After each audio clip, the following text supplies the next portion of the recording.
Sir আজি অগ্নিপথত আপোনাৰ উপস্থিতি আমাক জীপাল কৰিছে আপোনাৰ অনুভৱ কওক আজিৰ দিনটো আজিৰ দিনতো মানে আমি সকলোৱে বৃক্ষৰোপণ কৰিব লাগে পাৰিপাৰ্শ্বিক ভাৰসাম্য আমি বজাই ৰাখিব লাগে আৰু আজিৰ দিনত আমি গোটেই শোণিতপুৰ জিলাখনত প্ৰায় 4 লাখৰো অধিক আমি বৃক্ষৰোপণ কৰিম ইয়াত SSGখিনি লগ হৈ আছে বিভিন্ন NGO লগ হৈ আছে যেনেকৈ আপোনালোকৰ ইয়াত আমি যেনেকৈ আছে NGO আছে ঠিক তেনেকৈ আমি বালিপাৰা ৰেঞ্জতো আমি কৰি থৈ আহিলোঁ আৰ্মি আছিলে তাতে বালিপাৰা NGO এটা আছিলে তাতে ইকো কেম্প এটা আছিলে তেওঁলোকে গোটেইখিনি মানুহ সহযোগত আমি গোটেই ডিষ্ট্ৰিক্টৰ আজি প্ৰায় 4 লাখৰ অধিক আমাৰ বৃক্ষৰোপণ হ'ব আৰু আমি আশা কৰিম এই বৃক্ষৰোপণে আমাৰ শোণিতপুৰ জিলাতে না গোটেই অসমখনতে পাৰিপাৰ্শ্বিক ভাৰসাম্যতা ৰক্ষাৰ ক্ষেত্ৰত সহায়ক হ'ব।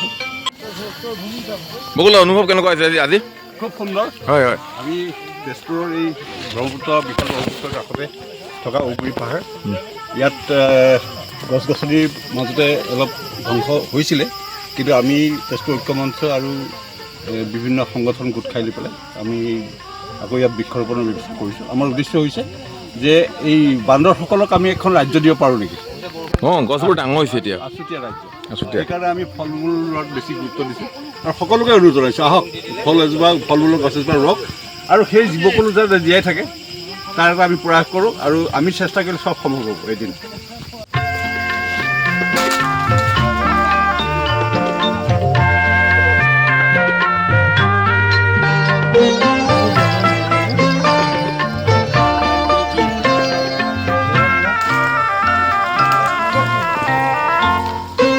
ডিফেন্স ৰিচাৰ্চ লেবৰেটৰী বিষয়া মহোদয় আপুনি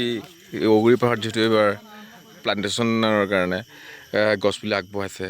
আজি ইয়াত উপস্থিত থাকি অনুভৱ কেনেকুৱা হৈছে আৰু কি বাৰ্তা প্ৰেৰণ কৰিব। আজি বিশ্ব পৰিৱেশ দিৱসৰ দিনা এই যোনটো পদক্ষেপ ইয়াত লৈছে বিশ্ব বৃক্ষ ৰোপণৰ তাতে এটা সৰু এটা মই অংশীদাৰ হৈছোঁ। কিছু ফল মূলৰ গছ মোৰ নাৰ্চাৰী যোনখন আছিলে সেইটো ইয়াক আগবঢ়াইছোঁ যাতে এই জেগাডোখৰত আৰু সৌন্দৰ্য আনক আৰু জীৱ জন্তুৰ কাৰণেও এটা ছেফ হেভেন হিচাপে এইটো এটা মানে স্থাপিত হওক আৰু তাকে আশা কৰি আৰু যাতে আমাৰ এই পৰিৱেশে আৰু এটা ল'ৰা ছোৱালী নতুন প্ৰজন্মৰ কাৰণে এটা জেগা দিয়ে যাতে তেওঁলোকে আহি পৰিৱেশটো অনুভৱ কৰিব পাৰে সেই উদ্দেশ্যে আমি আজি গছ ৰোপণ কাৰ্যসূচীটো কৰিবলৈ আগবাঢ়িছোঁ। আপোনাৰ যিটো নাৰ্চাৰী তাত কিমানমান গছ আছে? গছ মানে মই 100-200 মান ৰাখিব পৰাকৈ আছে সৰু নাৰ্চাৰী এখন যোনটো থলুৱা গছবোৰ ৰাখোঁ যেনেকৈ ধৰক বকুল নাহৰ সোণাৰু তেতেলীও আছে বনচুমো আছে হয় বনচুম এনেকুৱা তাৰমানে যোনবোৰ আমাৰ গছ নাইকিয়া হৈ গৈছে যেনেকৈ কৰ্দৈও দেখিছোঁ কৰ্দৈও আছে যোনবোৰ ধৰক অপূৰবীয় গছ নাইকিয়া হৈ গৈছে তেনেকুৱা গছবোৰ আৰু বিশেষকৈ যোনবোৰ চাহজাতীয় গছবোৰ আমি এই নামঘৰ ধাম এইবোৰত লগাব পৰা কিছুমান সুগন্ধিত ফুল যেনেকৈ আপোনাৰ চম্পা গছ এনেকুৱাবোৰ লগোৱা হৈছে যাতে যিকোনো ৰাস্তা পৰিৱেশত ই এটা ছাঁহো দিয়ে লগতে পৰিৱেশৰ কাৰণে এটা ভাল হেৰি সৃষ্টি কৰে মানে।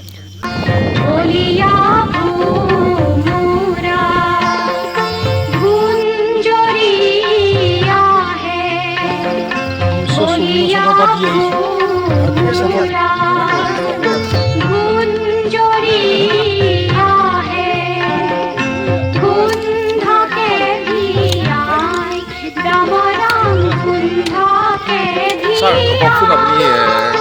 এজোপা গছ 100 পুত্ৰৰ সমান বুলি কৈ আছে আজি বৃক্ষৰোপণত এই অগুৰি পাহাৰৰ আপোনাৰ অনুভৱ কেনেকুৱা হৈছে? আজি 5 জুন তাৰিখটো বিশ্ব পৰিৱেশ দিৱস। পৃথিৱীত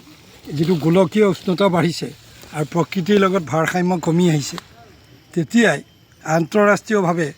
এই 5 জুন তাৰিখটো বিশ্ব পৰিৱেশ দিৱস হিচাপে সমগ্ৰ পৃথিৱীতে পালন কৰি আহিছে।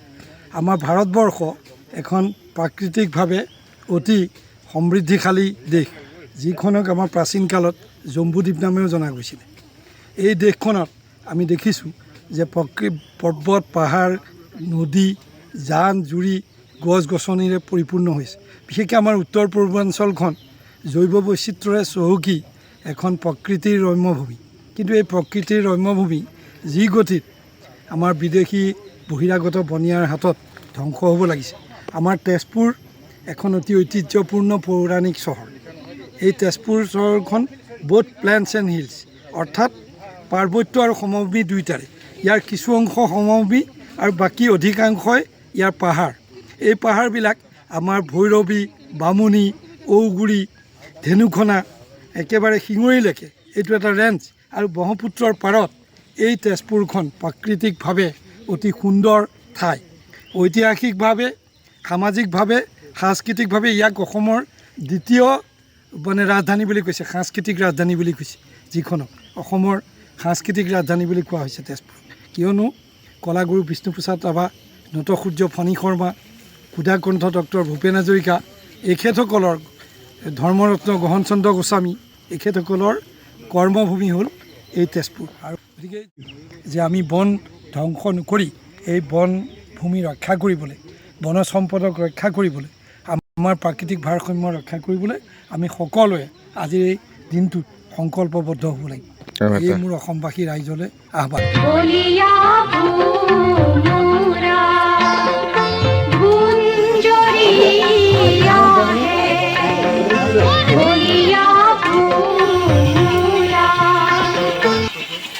পাহাৰত খানা বনাই আছে আমাৰ পাপু জুবিন গাৰ্গৰ অনুৰাগী কিন্তু আছে মানে আছে পুৰা লাগি আছে এই কি বনাইছ ভাজি ৱাহ কি চব্জি বনাই আছে আলু বন্ধাকবি ৰঙালাও জিকা ভোল নিৰামিষ চব্জি একদম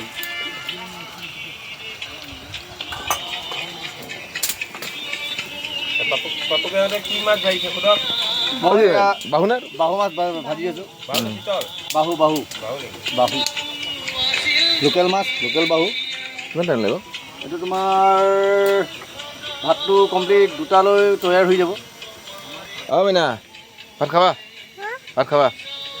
বঢ়িয়া আজি প্ৰায় 4 বছৰৰ এটা প্ৰচেষ্টা আমাৰ আমি আচলতে একেবাৰে ৰঙা মাটিৰ মাজত আহি থিয় হৈছিলোঁ আৰু এই গোটেই পাহাৰটো খান্দি কৰি আপোনাৰ দুখ লগা অৱস্থা এটা সৃষ্টি কৰিছিল আৰু সেই সময়তে আমি এটা জেদতে আচলতে লাগিছিলোঁ জেদ লাগিবই কাৰণ এইটো আমাৰ ৰাইজৰ সম্পত্তি আমি এই সম্পত্তিটো এনেকৈ লাইঠানি হ'বলৈ নিদিওঁ বুলি আমি আচলতে ইয়াত জড়িত হৈ পৰিছোঁ আৰু আজি অন্ততঃ আমি আহি এটা কথাত ভাল লাগে চাৰিওফালে অন্ততঃ কেইজোপামান হ'লেও সেউজীয়া গছ আমি দেখিছোঁ পাহাৰ অঞ্চলত গছ গছনি গঢ়ি তোলাটো এটা কষ্টকৰ কাম সকলোবিলাকে অসমৰ মানুহেতো সকলোৱে জানেই গছ গছনিৰ লগত জড়িত এইটো এটা কষ্টকৰ কাম আমিও জানো যে আমি 100 জোপা গছ যদি আমি ৰুইছোঁ তাৰ পৰা হয়তো আমি 20 জোপা যদি পাওঁ অহা বছৰৰ কাৰণে সেয়া আমাৰ যথেষ্ট সফলতা ইয়াত পানী দুনিৰ অসুবিধা আছে আৰু উদঙীয়া গৰু ছাগলীৰো আমাৰ অসুবিধা আছে তাতে আহি আমাক সহায় কৰিবলৈ আহিল অজিতে পটঙীয়ান নেকি অজিত নাথ বোলা এজন ব্যক্তি তেওঁ আহি কাষতেই আছে সাধাৰণ এটা জীৱন যাপন কৰে তেওঁ আমাক ক'লে যে মই আপোনালোকক সহায় কৰিম তেতিয়া অজিতক আমিতো এনেই সহায় ল'লে নহ'ব আমি কিবা এটা কৰি হ'লেও আমি সকলোৱে খাই আছোঁ অজিতক সামান্য এটা আমি মাননি প্ৰতিমাহে দিয়াৰ কাৰণে আমি চহী কৰিলোঁ আৰু অজিতৰ প্ৰচেষ্টাতেই বুলি ক'ব লাগিব আজি এইটো আহঁত পুলি উঠিছে আপুনি ইফালে সিফালে চাওকচোন ইজোপা সিজোপাকৈ আমাৰ গছ মানে ইয়াত থিয় হৈছে গতিকে আৰু ইয়াত আচলতে আমি এখন প্ৰাকৃতিক বনাঞ্চলহে আমি গঢ়ি তুলিব বিচাৰিছোঁ ইয়াত আমি ব্যৱসায়িক গছ গছনি ৰোৱাৰ কথা আমি ভবা নাই এই চেগুন গছবিলাক উঠিছে এটা সময়ত আমি হয়তো চেগুনবিলাকো নিয়ন্ত্ৰণ কৰিম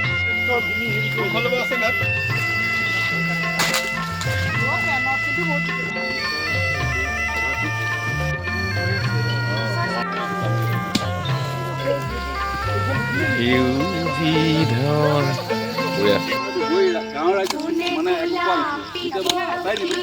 যে আপুনি কৰক তাৰ কাৰণে যি চিট লাগে মই টকাও দিব লাগিব বাহিৰ বনাই যাব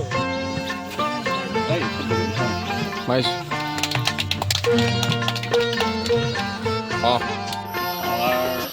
ঔগুৰি পাহাৰৰ যিটো সংৰক্ষিত এলেকাত আমাৰ যিখিনি আজি ঐক্য মঞ্চ খিলঞ্জীয়া গোটেই মানুহখিনি আজি ইয়াত জমা হৈছে সকলোকে মোৰ আন্তৰিক শ্ৰদ্ধা থাকে ইয়াত আজি যিহেতু বিশ্ব পৰিৱেশ দিৱস এইটো দিৱস আমি আজি ঔগুৰি পাহাৰত আজি নাই বুলি ক'লেও ক্ৰমান্বয়ে 8 বছৰ ধৰি আমি পালি আহিছোঁ আৰু এই বস্তুটোৰ পৰা সেউজীয়া আমি যেনে কৰাৰ পিছৰ পৰা যিটো সেউজীয়া এই জেগালৈ আহিলে যিটো আমাৰ আত্মাটোৱে শান্তি পায় ঠিক তেনেকৈ ভৱিষ্যতেও এই বস্তুটো আমি সেউজীয়কৰণ কৰি ৰাখিবৰ কাৰণে মই সমূহ সুধীবৃন্দ সকলোকে মই আন্তৰিক কামনা কৰিছোঁ।